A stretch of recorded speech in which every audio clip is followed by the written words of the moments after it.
এই রুম্পা, তোমার ভাই বিদেশ থেকে আসার পর থেকে দেখতেছি মন খারাপ করে বসে থাকে, কি হয়েছে ওর? ওর গার্লফ্রেন্ড বলছিল আগে নিজের পায়ে দাঁড়াও তারপরে তোমাকে বিয়ে করব। এটা তো খুব ভালো কথা বলছে, এখন তো নিজের পায়ে দাঁড়াচ্ছে, এখন বিয়ে করবে, সমস্যা কোথায়? সমস্যা হলো ওর নিজের পায়ে দাঁড়াতে দাঁড়াতে ওর গার্লফ্রেন্ডের বিয়েও হয়ে গেছে, 2 বাচ্চার মাও হয়ে গেছে। আমরা যখন ক্লাস 6-এ পড়ি তখন গর্বের সাথে কই আমি ডাক্তার হমো। ক্লাস 10-এ ওঠার পর আমরা কই আমি ইঞ্জিনিয়ার হমো। ইন্টারমিডিয়েট পাস করার পর কই একটা সরকারি চাকরি কর্ম। আর এখন লেখাপড়া শেষ করে বন্দুক কই দোস্ত তোকে একটা লিঙ্ক পাঠাচ্ছি, ডাউনলোড কর, তুই 30 টাকা পাবো আর আমি 20 টাকা পাবো। অরুণ ভাই, শুনছি আপনার জন্মদিনে রুম্পা ভাবি নাকি আপনারে ঘড়ি গিফট করছে। জি ভাবি, ঠিকই শুনছেন, খুব সুন্দর একটা ঘড়ি উপহার দিছে। আপনি তো বলেন ভালোবাসে না, এইবার দেখছেন রুম্পা ভাবি আপনারে কত ভালোবাসে। বাল ভালোবাসে, সে ঘড়ি দিছে আমারে সময় দেখার জন্য, আর সময় কাটায় অন্য কারোর জন্য। আচ্ছা, কত যাই 5 বছরের বেশি একই সিম ব্যবহার করে তা কি কোয়া হয়? যাই একই সিম 5 বছরের বেশি ব্যবহার করে তাকে নিঃসন্দেহে 3টা কথা কোয়া যাবে। 1 নম্বরে তার নামে কোনো খারাপ অভিযোগ নাই বা সেই লোক কোনো দিন অপরাধমূলক কাজের সাথে জড়িত থাকে না।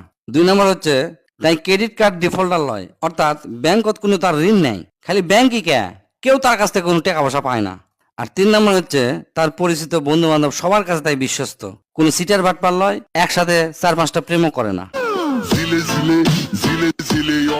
ও ভাবি, শুনলাম আপনি নাকি আমারে খুঁজতেছেন, কিছু বলবেন নাকি? অরুণ ভাই, আপনার গার্লফ্রেন্ড আছে না রুম্পা, তারা দেখলাম একটা ছেলের সাথে ঘুরতেছে। আরে ওটা রুম্পার বেস্ট ফ্রেন্ড রোমিও, ওর সাথে কালকে ফুচকা খাইতে গেছিল। বেস্ট ফ্রেন্ড তো ঠিক আছে, তার আগে বলেন পাট খেতে ফুসকা বেছে কিডা?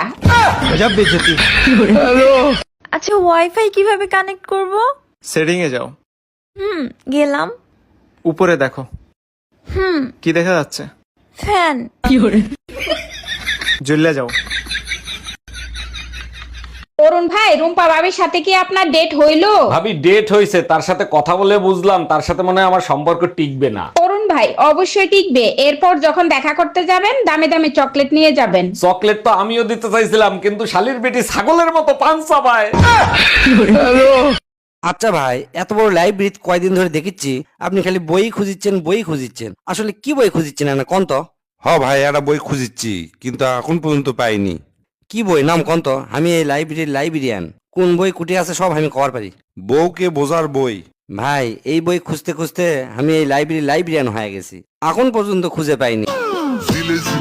তুই তো শালা মাতাল, সারাদিন মদ খাস, হাতত সবসময় একটা বোতল থাকেই। তুই ক্যাঙ্কা করে যে আমার দোকানের চাকরি করবো আল্লাহ জানে। শোন, ক্যাঙ্কা করে ব্যবসা করা লাগে দোকানে শিখাই, তুই কাস্টমার লাগাতে আমার দোকান থেকে কিছু চা আমি ক্যাঙ্কা করে বেশি সেটা দেখ যা। চাচা, 20 টাকার বিস্কুট এই বোতলত দেন। এই শালা বেকু, বিস্কুট কোনোদিন বোতল দেওয়া যায়? হয়নি, আবার চা। চাচা, 20 টাকার বিস্কুট দেন। তা আপনি কাট করে নিয়ে যাবেন। এই বোতলত দেন। আবার বোতল? হেই, শালা তোর তুই কিচ্ছু হবি না, তুই ভিতর আয়, আমি কাস্টমার হয়ে যাচ্ছি। চাচা, 20 টাকার বিস্কুট দেন। আপনি কি বোতল লিয়াচ্ছেন?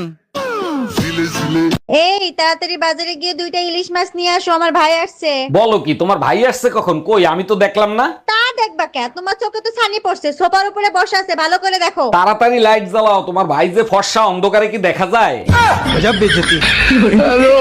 অরুণ ভাই, আপনি কি খুব ব্যস্ত? আপনার সাথে জরুরি একটা কথা ছিল। আরে ভাবি, সবসময় তো আপনার কথা শোনার অপেক্ষাই থাকি, বলেন কি জরুরি কথা বলবেন। আমি একটা পার্লার খুলছি, এলাকার মেয়েদেরকে কিভাবে জানাবো, আপনি একটু হেল্প করবেন? 1 মিনিট ভাবি, এক্ষুনি ব্যবস্থা করে দিচ্ছি। ও চাচি, জানেন পাশের বাড়ির রুম্পা ভাবি বিউটি পার্লার খুলছে, খবরদার এলাকার মেয়েরা জানে না। মুরগির বাচ্চা তার মা অক করছে। আচ্ছা মা, মানুষে জন্মগ্রহণ করার পর সগলি একটা করে নাম থই, আমাকে নাম নাই কৃষক, মুরগির মা এখন করছে আমাকে বেঁচে থাকতে নাম নাই রে মা, মরে যাওয়ার পর নাম হয়। এই জিঙ্কা ধর, chicken tikka, chicken chilli, chicken tandoori, chicken malai, chicken kadai, chicken biryani, chicken fry, chicken role.